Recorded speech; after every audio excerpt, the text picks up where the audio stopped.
Oi pessoal, tudo bem com vocês? Como é que vocês estão? Boa noite, boa tarde, bom dia, eu não sei que hora que você vai estar assistindo essa live aqui, né? E hoje nós estamos aqui na live do Tarcísio e começando nessa terça-feira a gente vai falar sobre pediatria, a gente vai falar sobre Covid em crianças, tá bom? Então se você gosta desse tema, se você tem interesse por entender melhor e cuidar mais, né, do seu filho, os cuidados de prevenção e tudo, a gente vai falar sobre Covid-19 em crianças, os cuidados e a prevenção que a gente tem que ter para cuidar bem dos nossos pequeninos, né?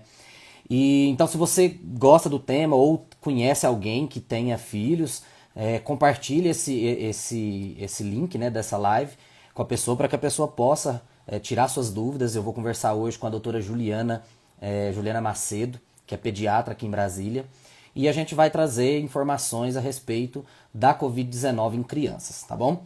E só lembrando mais uma vez que essas lives que eu estou fazendo é um projeto que eu tenho de combate às fake news, à desinformação que tem muito na internet. E a minha ideia é justamente trazer informações interessantes, informações confiáveis, de fonte que realmente você possa confiar, onde você vai ter sempre informação de qualidade aqui. Então hoje eu vou chamar a doutora Juliana Macedo, deixa eu ver se ela já está aqui, ó, vou chamar ela aqui para ver se ela entra para a gente poder conversar a respeito da Covid-19 em crianças, né? Vamos esperar ela entrar. Enquanto isso, você vai curtir na live e já compartilhe com seus amigos. Oi, doutora. Oi, Tarcísio, tudo bom? É um prazer, viu, estar aqui com você. Tudo Tudo bom? Vocês jóia, estão me doutora. ouvindo Obrigado. Estamos te direitinho? ouvindo, tudo certinho. Ai, que bom. Que bom, que Queria bom, agradecer, viu? queria agradecer por você aceitar meu convite para a gente falar sobre Covid-19 em crianças, sobre cuidados e prevenções, e dizer da minha alegria de estar conversando com você, principalmente por conta desse sotaque maravilhoso seu do Nordeste, que eu adoro escutar. É um sotaque bom, né? Além do Eu sotaque ser bom, o adoro, pessoal lá é muito eu bacana, viu? adoro. Ah, Eu acho que, você sabe que eu acho que é por isso que por conta do sotaque que a Juliette faz tanto sucesso na internet, porque faz, é bom demais faz. escutar ela falar, gente. Falar, não, ela faz muito sucesso porque é nordestina, é Uhum. espontânea. Eu gosto muito dela. Tô torcendo por ela. Exatamente. Gente, para quem não conhece, a doutora Juliana, ela é pediatra, ela trabalha na Secretaria de Saúde, atende lá no Hospital Santa Lúcia também, né, doutora? Se apresenta um pouco aí para o pessoal te Isso. conhecer, explica direitinho qual é a sua especialização.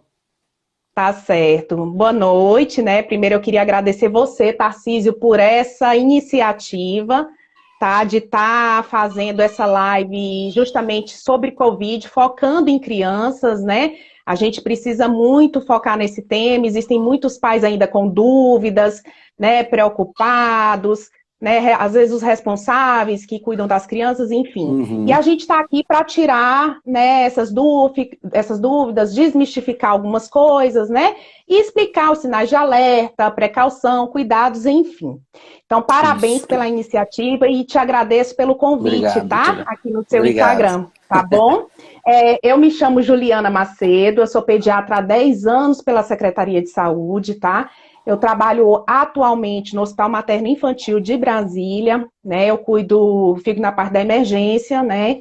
Então, eu cuido de crianças graves, tá? Trabalho atualmente também no Hospital da Criança e no Santa Lúcia Sul, tá Hum. bom? Ah, e agora tem a diferença do sul e norte, né? Tem a diferença do Sul e do Norte. O Norte agora era o antigo Pronto-Norte, né? Pronto, norte. Aí eles, isso. Aí eles compraram o hospital, reformaram e agora virou Santa Lúcia Norte. Ótimo. Doutora, mais uma vez, obrigado pela sua presença. Então, vamos começar. Assim, já falando para todos vocês que estão assistindo a nossa live, se você tiver alguma dúvida em relação à Covid, pode fazer suas perguntas, que ao longo da live a gente vai respondendo, a gente vai conversando, batendo um papo aqui. É um papo bem descontraído, bem leve, para a gente poder mesmo tirar as dúvidas de vocês que estão assistindo.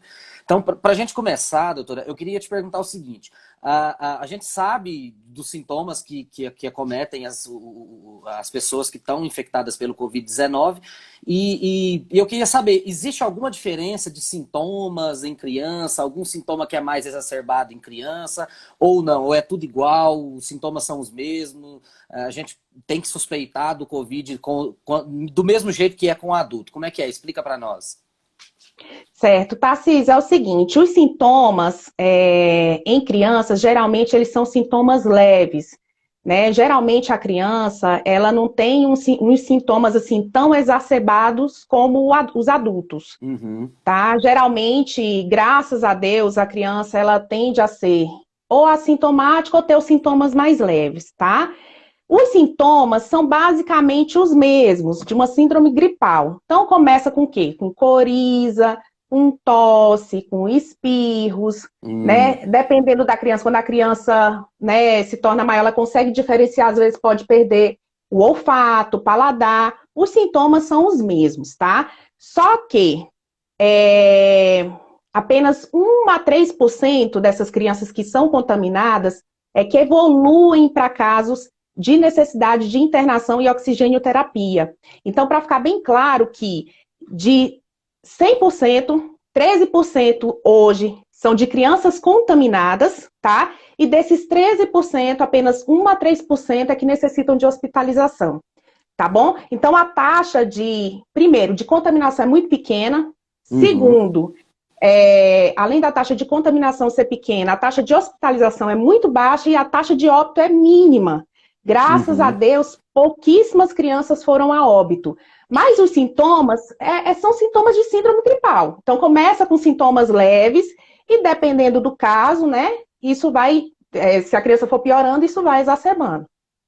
E é sempre bom a gente lembrar também que, apesar dos sintomas ser de uma simples síndrome gripal, e que a mortalidade, graças a Deus, é baixa, não significa que não tenha que cuidar, né? Porque a gente tem que sempre Exatamente, tomar os não, cuidados, tudo direitinho, né? Engraçado, eu claro. achei eu achei que até que esse índice era até um pouco maior de crianças que realmente necessitavam de hospitalização, de oxigênio terapia. Eu achava que era um pouco maior. Não, não, é de 1 a 3%. Ontem até assisti uma aula sobre isso, né, Uhum, do pessoal de São Paulo, da USP, e a taxa de hospitalização é muito baixa, né? Então, não é maior, não, graças a Deus, tá? Mas a ainda criança bem, né, começa com doutora? isso. Começa com tosse, espirros, pode ter uma febre baixa, também pode ter uma febre alta, tá bom? Pode evoluir com anosmia, né, que é a falta Uhum, do cheiro, falta do paladar, e em casos mais graves, pode evoluir com falta de ar, né, que a gente chama de dispneia, né, a uhum. saturação um pouco mais baixa, né, com palpitações. Então, tudo isso pode acontecer. Manchas no corpo, pode ter sintomas gastrointestinais também, tá, Tarcísio, que eu É não falei comum, aqui né? para você. É comum também, pode ter vômito, diarreia, e pelo menos 50% dos casos pode ter, tá? Ah, tá. Eu já peguei na prática crianças com Covid somente com sintomas gastrointestinais, tá? É engraçado, né? Porque isso deve ser deve ter que fazer um diagnóstico bem diferencial mesmo, quando você pega a criança só com sintoma gastrointestinal, né?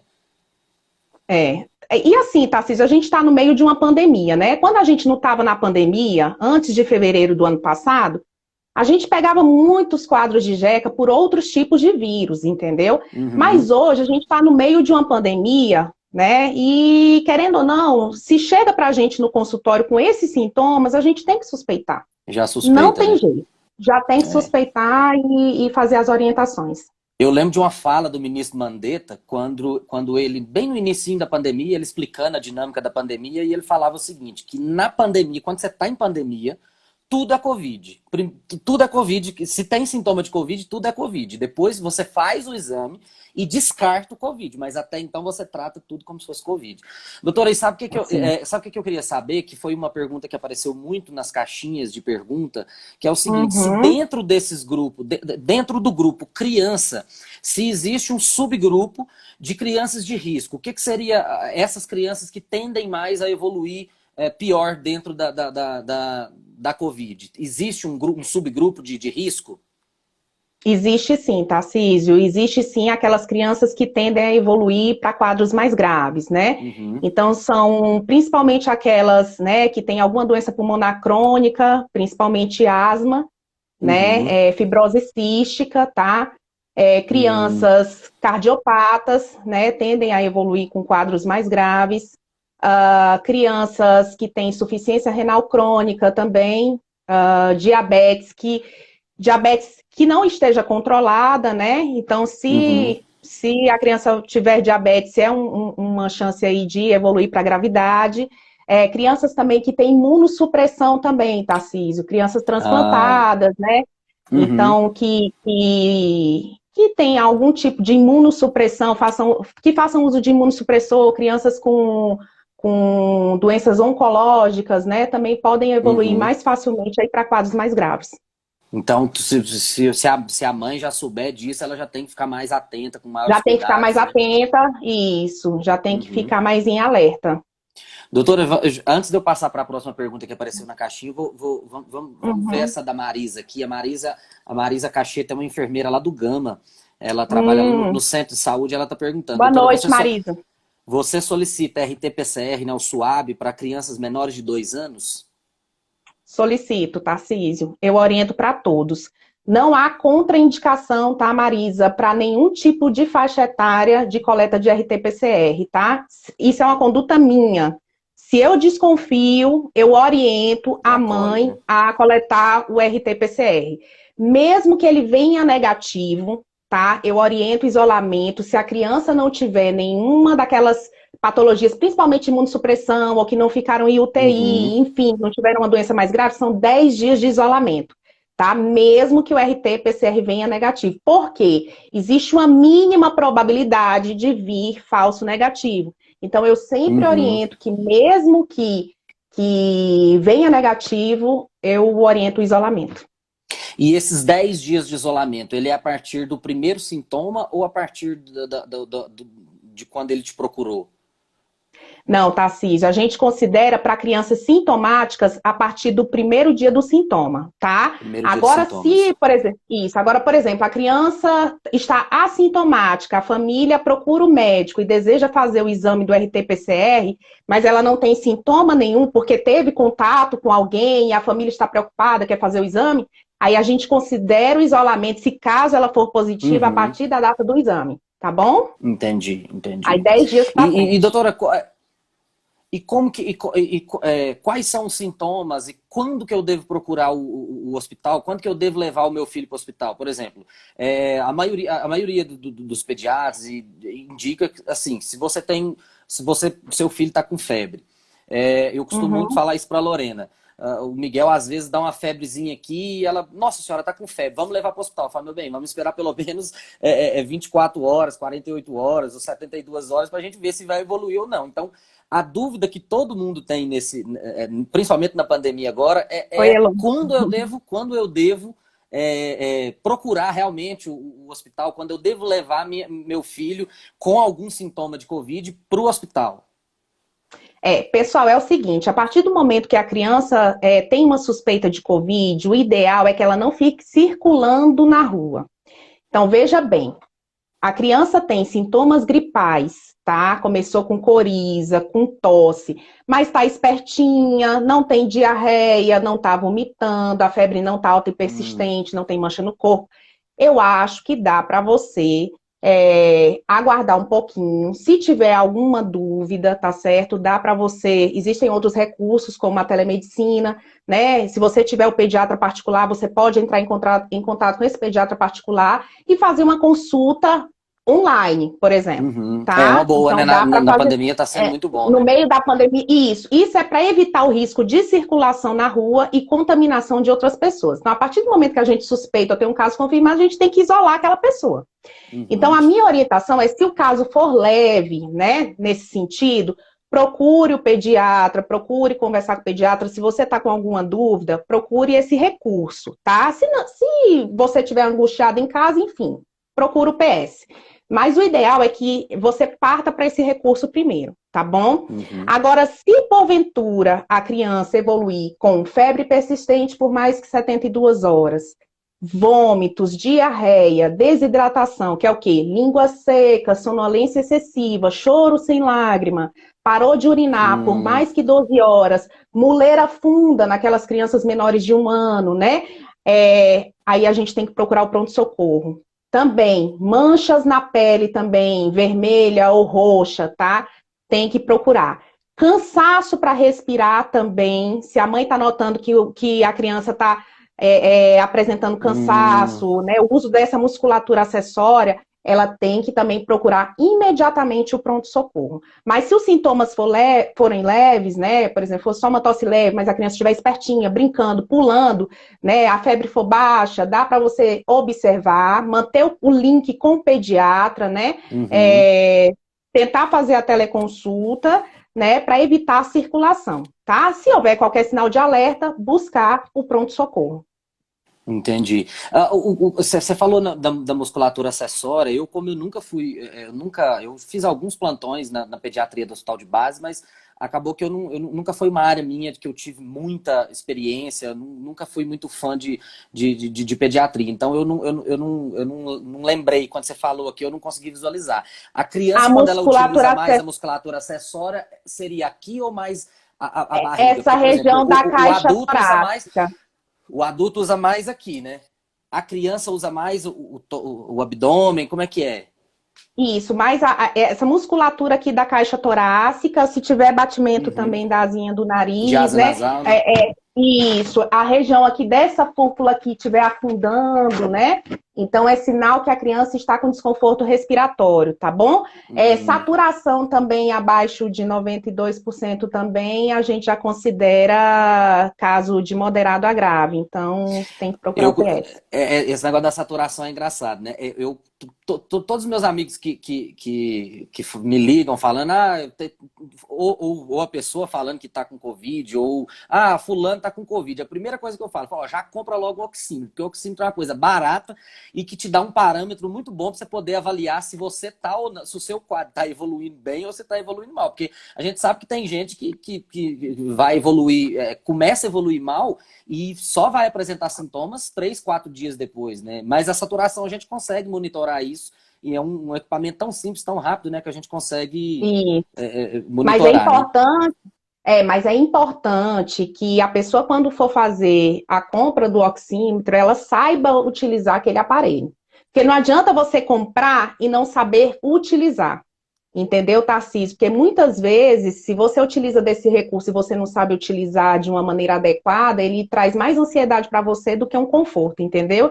Então, às Principalmente em vezes, eu crianças, nem né? principalmente em criança. Então, se o aparelho não está com a curva certinha, né? Se a pessoa não sabe utilizar, então é melhor nem comprar. Ficou com Acaba dúvida, desesperando, procura o né? pronto-socorro. Acaba se desesperando sem necessidade. Então, na dúvida, procura o PS. Isso é importante a gente falar. Eu tô vendo que o pessoal tá perguntando aqui sobre crianças e escola. É, Como a Uhum, senhora vê a questão das crianças em escola presencial? O Tiago também está falando aqui uhum, sobre a Covid em escola, a Ivone também.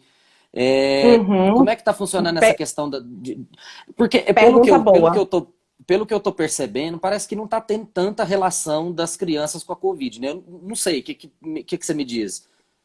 Tarcísio, é o seguinte, já existem já estudos assim contundentes de medicina baseada em evidências, tá certo? De que a criança ela não transmite tanto, não é que ela não transmite, tá, gente? Prestem Uhum. atenção.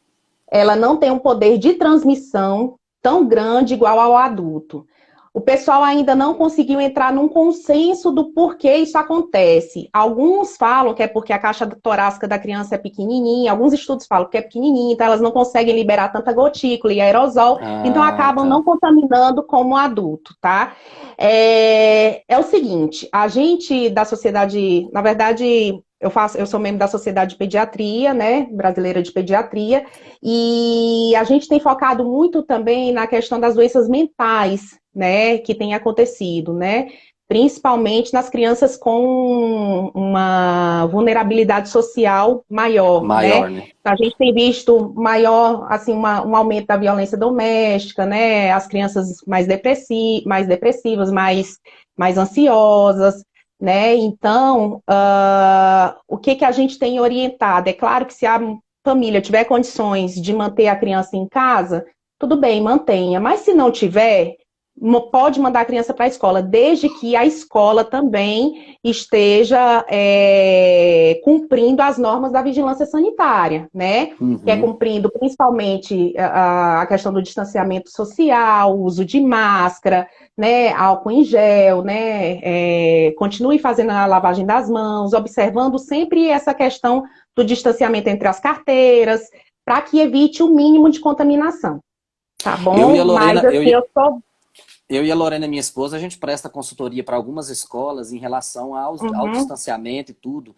Inclusive a escola que o Miguel estuda, que é a Trenzinho do Aprender, a gente foi lá, fez uma vistoria, fez a orientação, fizemos o treinamento com os funcionários, com todos os professores, mantendo o distanciamento, a cadeira só para frente, orientamos o pessoal a colocar todo tipo de informação nas paredes, adesivo, marcar o chão, para não ter cruzamento de crianças. E a gente faz essa consultoria, a gente vê que tem muita escola que realmente consegue fazer isso.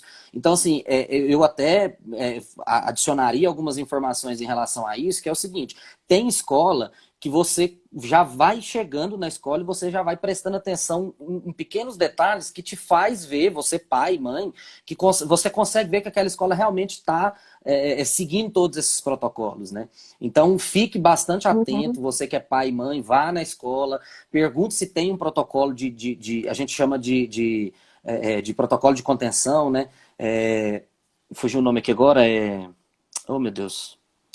Enfim, que é quando você tem um plano de ação para caso tenha Covid, por exemplo, esses dias para trás, a escola do Miguel tinha uma professora positiva e eles perguntaram o que a escola pode fazer. A nossa orientação foi, fecha a escola por pelo menos 7 dias, porque 7 dias, que no caso daria na verdade daria mais porque ela fecharia na segunda, né? Então ficaria de sexta até na outra segunda-feira. Então daria mais 7 dias. A gente orientou a fechar a escola para que não tenha não tenha disseminação entre aqueles professores. Eles fizeram isso. Não tiveram mais nenhum caso positivo. A gente orientou o colégio a dividir as salinhas lá, como é uma escola pequena, são 4 turmas. A gente orientou que os intervalos fossem feitos em horário diferente, porque se uma professora testa positivo, você tem como isolar aquele grupo, que é basicamente o que está sendo feito no mundo inteiro. Por exemplo, na Coreia, eles estão fazendo isso, eles dividem em bolhas, digamos assim. E se uma pessoa está positiva, você consegue isolar ela do restante. Então, para você, pai e mãe, que está nessa dúvida, observe a escola, pergunte se ela se ela segue os protocolos e realmente vá visitar para ver se realmente estão seguindo esses protocolos, né, doutora? Acho que é importante a gente ficar atento a Exato, isso, não, né? é super importante e assim, já existem vários estudos já, inclusive americanos, falando sobre contaminação dentro de escola, estudos ingleses, islandeses, entendeu? Estudos europeus falando sobre isso, tá? Que a Uhum. escola, o índice de transmissão comparada a uma festa clandestina, uma festa de adultos, uma aglomeração, se ela segue os protocolos direitinho, a chance de contaminação é muito pequena, é muito baixa. Existir, existe, entendeu? Mas é baixa desde que siga os protocolos.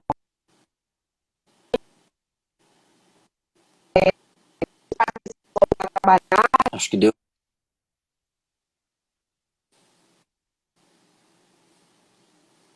Acho que deu uma travadinha, não sei se para vocês também estão travando. Deu uma travadinha, não sei se foi só para mim ou se foi para todo mundo. Não, você também travou para mim, tá ok agora? Agora tá ok, agora tá tranquilo. Ah, Doutora, tá. só complementando o que você está falando em relação a seguir os protocolos, eu acho que o grande problema dessa pandemia, principalmente para nós brasileiros, assim, em relação a comportamento, é que a gente não teve uma adesão da população em relação a isso, porque se a gente tiver realmente se a gente seguir os protocolos fazer o distanciamento social, a gente consegue evitar. A gente tem diversos casos de experiência no mundo inteiro onde tem esse distanciamento, onde as pessoas usaram máscara, fizeram tudo isso e que realmente a gente não viu lá igual a gente está vivendo aqui hoje com esse tanto de morte. Mas enfim, é o que a gente tem, o que a gente tem. Por isso que a gente está fazendo essas lives para tentar conscientizar as pessoas, né? Doutora, e a partir do momento que a criança está diagnosticada com o Covid-19, levou no pediatra, levou no médico, fez o PCR, está lá positivo.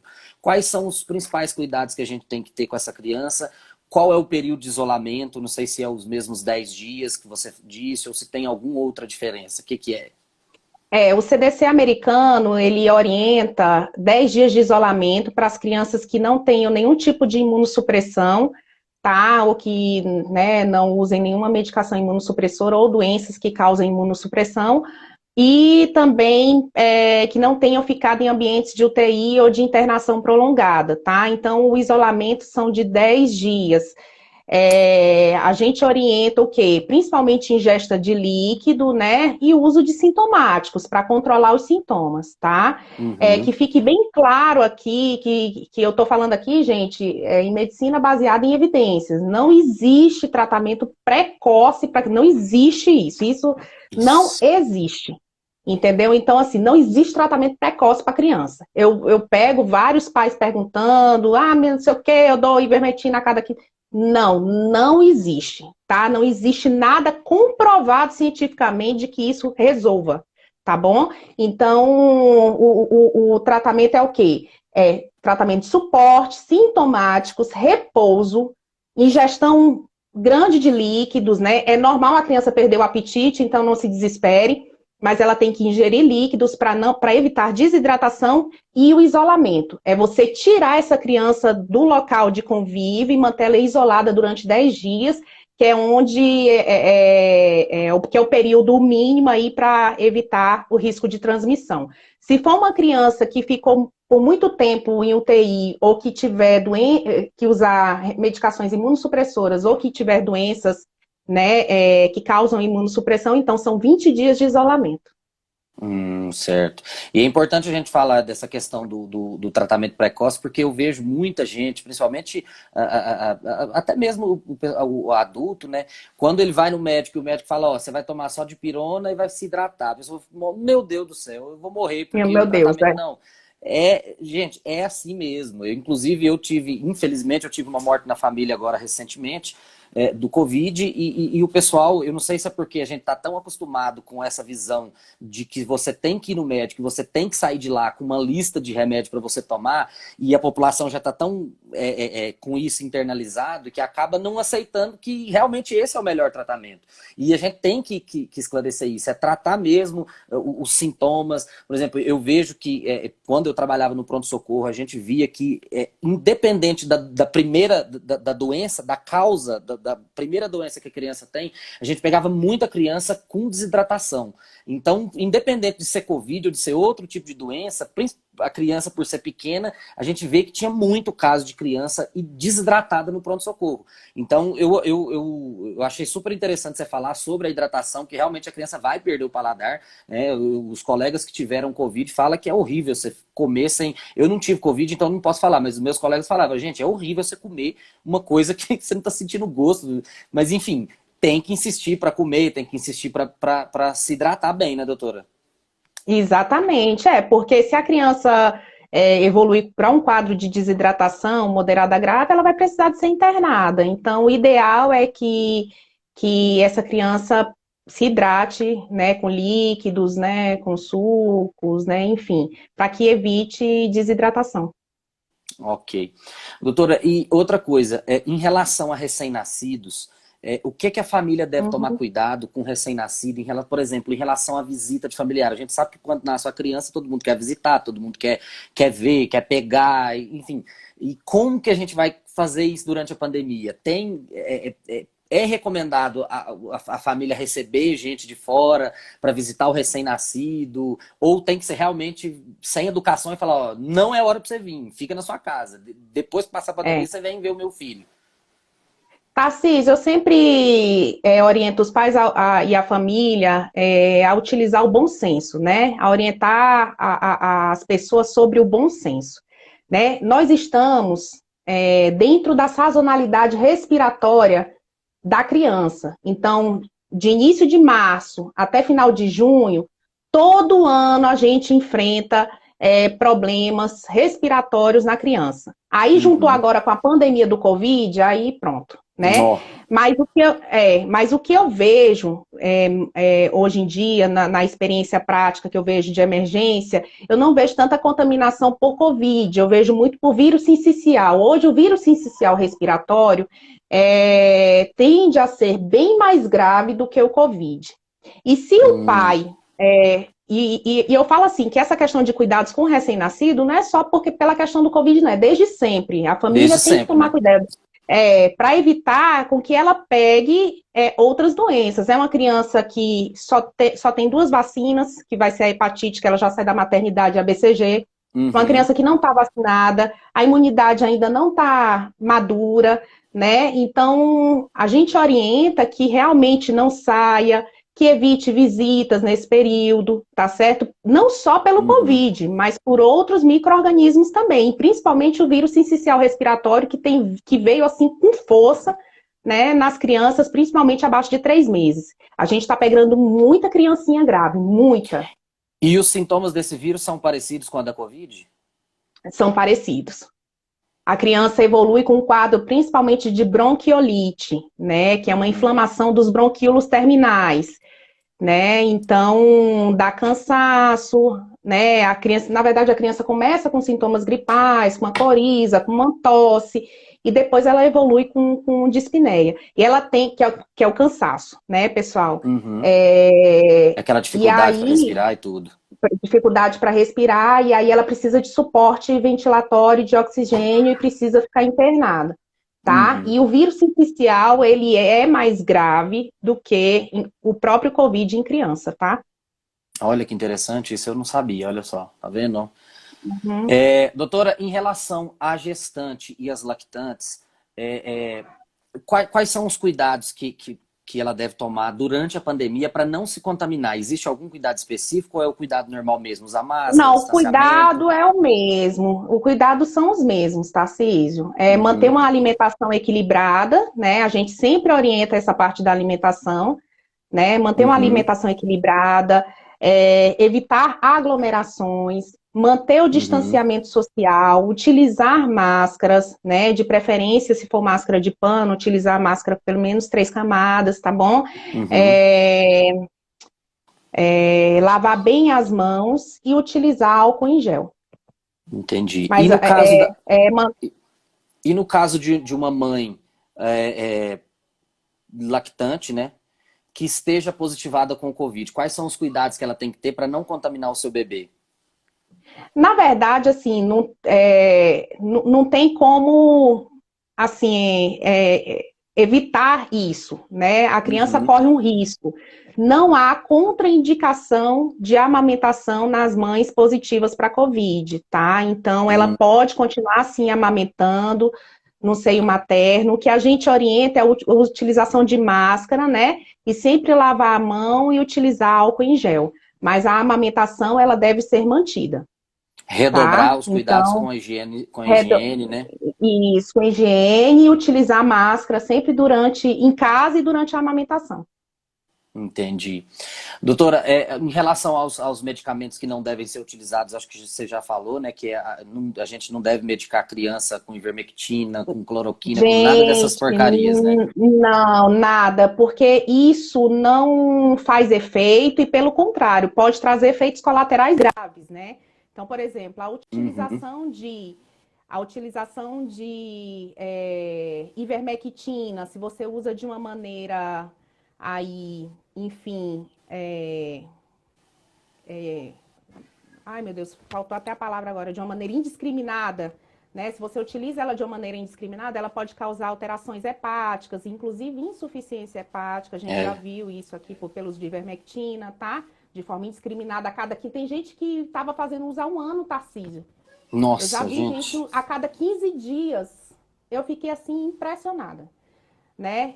A utilização de Não, cloroquina, hidroxicloroquina, né? e eu tô Pode com dó, causar. e eu tô com dó de vocês, eu tô com dó de vocês nos consultórios daqui 1 ano, 2 anos, tanto de verme resistente que vocês vão pegar em criança. Vai ser uma De coisa que eu tô Eu tô É, com dó de vocês. o que o pessoal tem que entender, falando de novo de medicina baseada em evidências, o que foi feito foram testes in vitro em doses cavalares de ivermectina, entendeu? Então, assim, e que viram uma redução do crescimento, mas doses cavalares, entendeu? Para utilizar essa dose em vivo, em humano, ia causar uma morte, uma intoxicação. Então, assim, não adianta utilizar a ivermectina, não adianta. E esses testes foram feitos em células renais de macaco, tá? O que, que tem a ver células renais de De macaco com macaco. célula pulmonar de humano? Entendeu? Nada, Então, até porque pelo que eu já li, a entrada do vírus é completamente diferente nessa célula do que na nossa célula. do que na nossa célula. É diferente, você está entendendo? Então, é um estudo que foi errado, que não foi adequado, né? Então, ivermectina nós não usamos, anita também não usamos, tá? Cloroquina, hidroxicloroquina, já foi comprovado que não faz efeito, tá certo? E que pode trazer efeitos colaterais como arritmia cardíaca e aumento Uhum. do intervalo QT. Então, pode trazer, tá certo? Que mais? Ivermectina. Azitromicina também, a gente não está utilizando, tá? Para COVID, Uhum. não é utilizado. A azitromicina, ela é um macrolídeo utilizado, é um antibiótico macrolídeo utilizado para germes atípico, tá? Uhum. Ele é um antimicrobiano. Ele não mata vírus. Ele tem um efeito imunomodulador? Tem. Mas se você começa a utilizar a azitromicina aí de maneira indiscriminada, lá na frente, daqui a um ano, nós vamos ter uma resistência muito grande bacteriana pelo uso indiscriminado de antibióticos, entendeu? Sim. Então, a gente não usa também. O tratamento é sintomático. Eu gostei muito daquele mantrazinho que você fez pro Rios lá, de repita Ah, comigo, antibiótico não nossa, mata não mata. vírus. Antibiótico não mata vírus. Então, vamos seguir esse mantra. Vamos Antibiótico seguir não esse mata mantra. vírus, por favor, vamos. Inclusive, você falando no efeito imunomodulador da azitromicina, eu lembrei de um estudo que tem, eu gosto muito daquele grupo Recovery Trial, que é da Universidade de Oxford, que eles estão testando diversos medicamentos que Diversos. podem ter efeitos no Covid, né? E eles descartaram todos, assim, todos não, né? Descartaram essa grande maioria. Os únicos dois que eles viram que realmente tem uma diminuição da mortalidade é realmente a dexametasona, né, que diminui até 35% da mortalidade, e um estudo bem modesto, mas que aqui no Brasil está sendo muito utilizado, que é o tocilizumab, né, que diminui 5% lá da mortalidade, e a cada 25 mortes a cada tratados aumentou uma vida salva. Mas eu gosto muito deles, e eles no estudo deles, eles falam sobre a azitromicina, que realmente a azitromicina não tem efeito, realmente ela é inócua ao tratamento da Covid. Então é importante a gente falar isso, principalmente em criança. Gente, automedicação, nem em adulto é recomendável e vai fazer bem para você. Agora, você imagina em criança, aí que você não pode fazer mesmo, né, doutora? Exatamente. O Recovery é um dos maiores grupos de estudo que a gente tem visto. E eles fizeram um teste com mais de 2.500 pacientes. Uhum. Então, foi um avanço essa descoberta da dexametasona, né? O que a gente tem visto é que muitos pneumologistas gostam muito da metil, né? Porque a penetração pulmonar é melhor. Mas a gente viu só que não tem um estudo, né, falando sobre a Uhum. metilprednisolona e o uso da prednisolona. O que a gente tem realmente, de fato, é o uso da dexametasona, que realmente diminuiu o tempo de De ventilação mecânica internação. nesses pacientes de internação, né, de uso de ventilação mecânica, e diminuiu realmente a mortalidade. Então, ele reduziu a morbimortalidade. Então, foi um estudo, assim, excelente, foi um avanço, o uso da dexametasona. O tocilizumab ainda precisa de avanços, né? Como você disse, ainda, assim, ele é um antagonista da interleucina 6, né? Uhum. Ele diminui o processo aí na cascata de inflamação, porque o COVID ele é uma doença inflamatória, né? Uhum. Mas, assim, ainda não há estudos robustos ainda. A gente ainda precisa de mais dados ainda, sabe? Sobre o tocilizumab, né? Tem alguns antivirais também, Tarcísio, como o Redesivir, né? Ele não tem no Brasil, ele só tem fora do Brasil, tá? Só que ele custa R$ 18.000. Só para você ter Nossa ideia. Senhora. Eu vi, até, Ele conseguiu. usaram até no Trump, né? Usaram no Trump e tudo. Só, só que assim, ainda está em fase ainda de estudos e de testes. E se chegar no Brasil, eu não sei como o SUS vai arcar com isso. Nós vamos ter, se caso né, entrar em protocolo nacional e for comprovado que ele funciona, né, que ainda a gente não tem ainda essa aprovação, eu acho que assim, Acho que deu uma travadinha aqui. você está me Voltou, voltou. vendo? Tô te vendo, agora não tô escutando normal. Oi? Deixa eu ver aqui. Pronto, vocês estão me Oi, vendo? doutora. Estão me ouvindo? Agora sim, pode falar. Tá. Sim, você O estava falando Remdesivir, sobre. Você eu estava acho que falando sobre o eu acho, Remdesivir no SUS.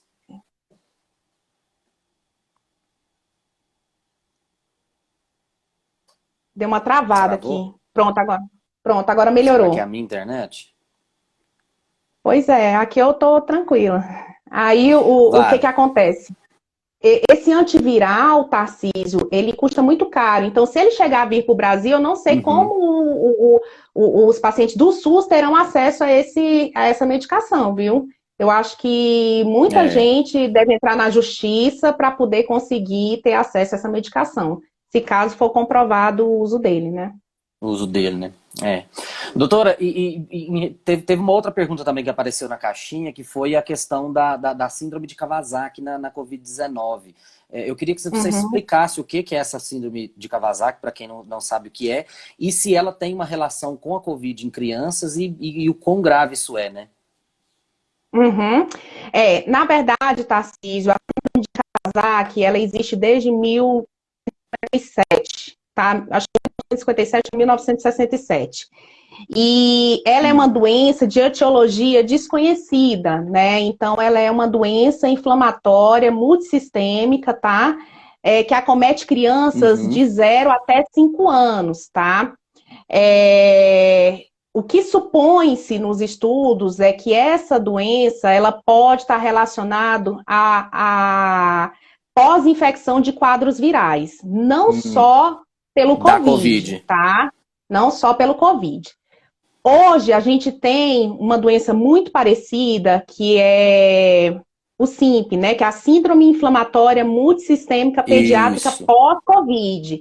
Que essa um pouquinho diferente, tá? Da síndrome de Kawasaki, tá bom? E geralmente ela acomete crianças mais velhas, tá? Hum. Geralmente essa é a diferença em relação à síndrome de Kawasaki. Então, o que que a gente observa nessas duas doenças, né? Geralmente a síndrome inflamatória multissistêmica, ela começa geralmente de 20 a 30 dias após uma infecção por Covid, né? Então tem que ter sorologia positiva, tem que ter história epidemiológica positiva, né? De Covid aí Uhum. positivo, tá bom? De paciente que a criança tenha tido contato, tá? E Uhum. geralmente começa com febre superior a 3 dias, com hiperemia conjuntival, linfonodomegalias, né? A criança começa com manchas no corpo vermelhas, né? De várias formas. Que mais? Pode ter também edema de mãos, né? E pés. E uma das complicações que essa criança tem é de alteração cardíaca, tá? Então, ela Hum. pode ter dilatação de coronárias, aneurismas coronários e também insuficiência cardíaca. E pode, se não tratada a tempo, ela pode Uhum. evoluir com infarto agudo do miocárdio ou então morte súbita, tá? Uhum. Então, Então essa é uma esse complicação é o bem ponto grave da Covid, bem né? grave da COVID, né? Que é da SIMP e ela geralmente acomete crianças maiores. Você pode ter síndrome de Kawasaki pós-COVID? Pode, entendeu também, mas a síndrome de Kawasaki ela já existe já de muito tempo, né? Então, o primeiro relato de síndrome Uhum. de Kawasaki foi em 1957, É, bem antigo. mas visto também pós-Covid, tá? Que é da síndrome inflamatória multissistêmica. Aí o tratamento é internado, são casos muito graves, né? Eu, Uhum. graças a Deus, eu não vi até hoje aqui em Brasília Eu não vi, tá? Mas já tem casos sim de óbito, mas eu não vi nenhum óbito, graças a Deus, disso aqui em Brasília, tá? De síndrome inflamatória multissistêmica. Tratamento é com imunoglobulina, tá? Uhum. E em unidade de terapia intensiva. É isso aí. Doutora, acho que é isso, né? As perguntas que eu tinha para fazer para você eram essas. O pessoal perguntou bastante aqui. Acho que a gente foi respondendo ao longo da live, né? Acho que não ficou Uhum. quase. Acho que não ficou ninguém sem ser respondido, não. E eu queria agradecer mais uma vez a sua disposição em participar aqui com a gente. Obrigado por fazer parte desse projeto, para a gente poder realmente desmistificar essas coisas e realmente passar as informações que são realmente necessárias, que são realmente importantes. Eu gosto muito de falar que as coisas que a gente fala aqui são sempre medicina baseada em evidência, que a gente não faz nada, a gente não vai trazer nenhum tipo de informação para vocês que seja achismo ou que seja porque um ou outro político falou. Então, enfim, assim, aqui a gente trouxe realmente informação de saúde, e isso é que eu chamo de educação em saúde. Então, queria agradecer a sua participação mais uma vez. Muito, muito, muito obrigado pela sua participação. E só tenho a te agradecer, viu, doutora? Obrigado mesmo. Ah, que é isso, eu que agradeço. Eu só queria fazer uma consideração final. A gente está aqui para realmente não deixar de disseminar as fake news, né? Então, isso é muito importante que a gente sempre esteja tendo a informação, a gente tenha acesso à informação, né, de qualidade, informações corretas para a gente poder repassar essas informações para frente. Então, evitem, né, a disseminação de fake news. E em relação à vacinação, né? Assim, infelizmente, o nosso desejo é de que todos sejam vacinados, desde os bebezinhos recém-nascidos até, enfim, até os mais idosos de extrema idade, né? E que eu tô aqui pela torcida mesmo para que essas vacinas cheguem logo, né? Então a Coronavac deu uma pausa aí agora, né? Assim, Uhum. lamentavelmente na produção, né? Mas a gente está torcendo para que essas vacinas cheguem logo. E eu quero dizer para vocês, gente, que todas essas vacinas que estão chegando no Brasil e que estão sendo aprovadas pela Anvisa, todas elas foram testadas e aprovadas, tá? Então, assim, não precisa ter medo, né? Então, o que a gente orienta, Importante a gente né, dizer isso. é que procurem se vacinar, né? Não tenham medo da vacina, né? Eu falo qualquer tipo de vacina, né? E a gente sabe que existem sim algumas reações adversas, mas elas são mínimas, mínimas, tá? Então, não é que não existe reação adversa, existe, mas elas são mínimas. Então, procurem vacinar os seus parentes, né? Se eles estiverem dentro da faixa etária contemplada, se vacinem, porque Se a vacinem. salvação nesse momento não é o tratamento precoce, tá? A salvação É nesse momento realmente é a a vacina. vacinação. É a Isso vacinação. é, A gente só vai isso é sair dessa importante. enquanto. A gente só vai sair dessa depois que eu acredito que 70% da população tiver realmente vacinada. E a gente tem um longo caminho a percorrer, Tarcísio? Um longo. É isso aí. Eu costumo falar que esses dias para trás uma pessoa me perguntou a respeito dessa questão das vacinas. E aí eu falei, gente, na medicina, a gente que é acostumado com a medicina, a gente sempre tem que colocar na balança o risco-benefício. E aí surgiram dúvidas em relação à vacina da AstraZeneca.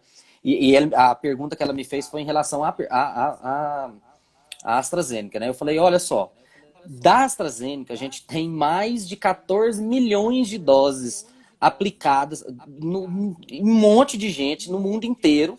E a gente teve um ou dois casos de trombose. Então, se você for colocar o risco que você corre de pegar a Covid e morrer pela Covid e o risco que ela pode te dar um efeito colateral, um efeito adverso, é muito pequeno. Então, na medicina, a gente trabalha muito com isso, que é o risco e o benefício. Se você está com ressaca, bebeu muito, ressaca, e eu vou tomar um paracetamol, você vai olhar, falar, eu vou paracetamol é ruim pro fígado e tal, mas eu tô com dor de cabeça. Não, então tá, então vou tomar uma dipirona que às vezes vai ser melhor. Mas a dipirona também vai ter um efeito colateral no seu corpo ali que você pesou os dois. Falou, não, ficar com dor de cabeça é melhor eu tomar do que... Enfim, então a gente tem que colocar isso e explicar para a população que a gente tem que fazer o risco-benefício. O risco das vacinas é praticamente zero. O risco de você morrer de tomar uma vacina ou ter um efeito adverso grave é raríssimo.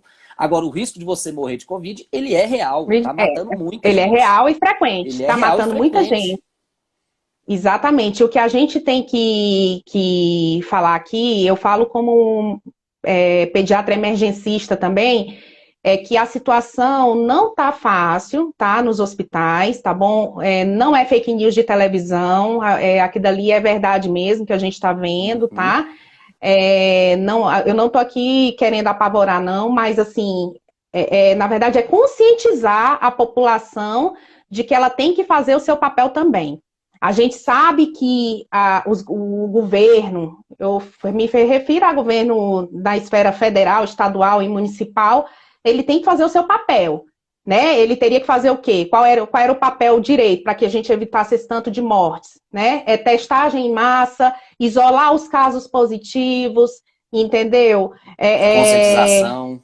Conscientização, você está entendendo? Educação em TV, certo? Uhum. Educação em TV, educação pública de cuidado e prevenção, tá bom?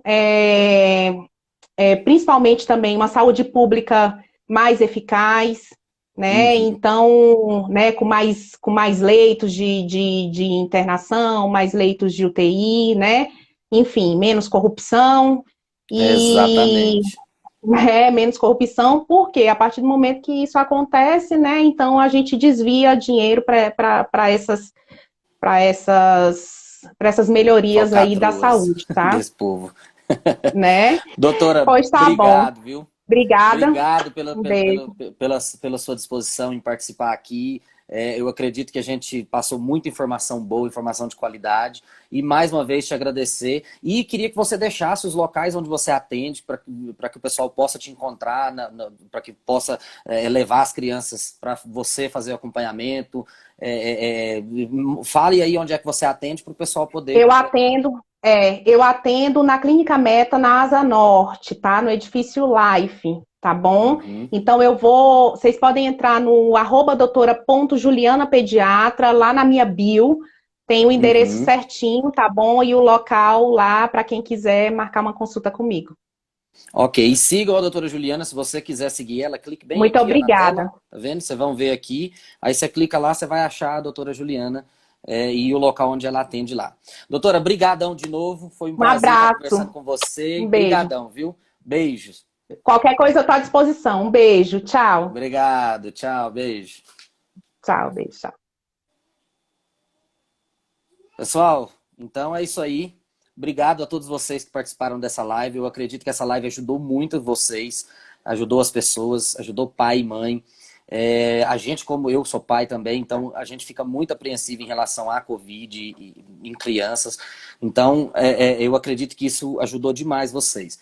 Caso vocês tenham mais dúvidas, vocês podem fazer nos comentários, que a gente vai estar respondendo depois. Pode me chamar aqui nos comentários, pode me chamar em box, porque a gente está sempre à disposição. Que o intuito dessas lives é justamente trazer informação de qualidade e poder ajudar vocês, que são, a maioria dos meus seguidores são leigos, então a gente trazer informação de qualidade mesmo, informação que você possa confiar. Que aqui não tem nada de achismo, não tem nada que não seja medicina baseada em evidência, tá bom? Então, obrigado pela presença de vocês, obrigado pela audiência, e curtam essa live e compartilhe se você gostou dessa live, e compartilhe com pais e mães, para que eles saibam também como cuidar e como tratar e prevenir de que seus filhos tenham a Covid-19. Um beijo para vocês e até semana que vem com a nossa live com a doutora Fidelis, doutora Simone Fidelis, que a gente vai falar sobre implicações legais da aplicação fraudulenta ou inadequada da vacina Covid-19 e das outras vacinas no geral, tá bom?